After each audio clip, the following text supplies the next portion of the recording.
Welcome to the Woodwind Doubling channel. My name is Merlin Williams, and today we're going to talk about middle D on saxophone. Now, it's not really a difficult note to play, but it is a fussy note in terms of tuning. It does have a tendency to be sharp. If we pull out to correct that, we're really making the entire horn flat. We'll make all of the short notes flat. We don't want to do that. We want to actually tune the instrument to the short notes. So I always advocate tuning a tenor saxophone to a B. I did some Rasher School workshops a few years ago, and they like tuning to an A flat concert, so they'll tune to a B flat. Close enough. It is the fundamental pitch of the saxophone anyways. That works fairly nicely. So we get that note tuned up, and then we deal with that middle D. Now, if your embouchure is not biting too much, then good. You're not going to have as much sharpness to deal with. We want to get rid of that problem first of all.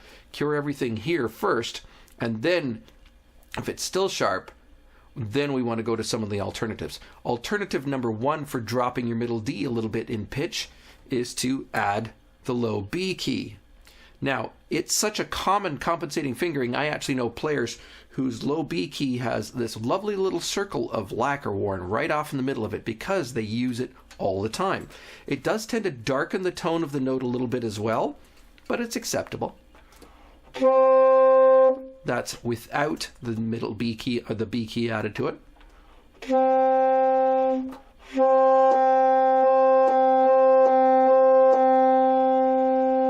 You can hear the difference. It drops at a few cents, and quite often in crucial ensemble playing, sustained notes, it'll do you quite well. If you've got to tune with somebody else, it is a strategy that you can use. Another way of approaching that note is to use what I'd call the optional octave key for it. Now, if you've played oboe at all, you know that on the oboe, as well as the two octave keys that are physically there, you also vent by the first finger for the D and the E flat. Now, the equivalent of that on a saxophone would be, instead of using the octave key, to vent the palm key. So again, we could play the middle D either the regular fingering,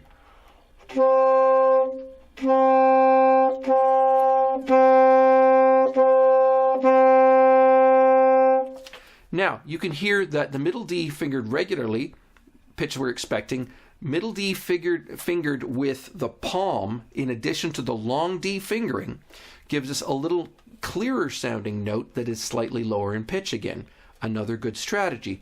Sometimes in rapid passages you may actually want to use just the palm D by itself instead of rapidly going between, say, a C and or a C sharp.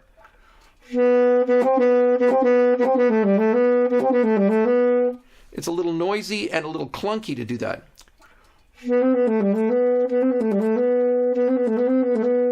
So it is a quite usable fingering at times. I don't advocate using anything higher than that palm D as a low register fingering, but it can get you out of a few scrapes.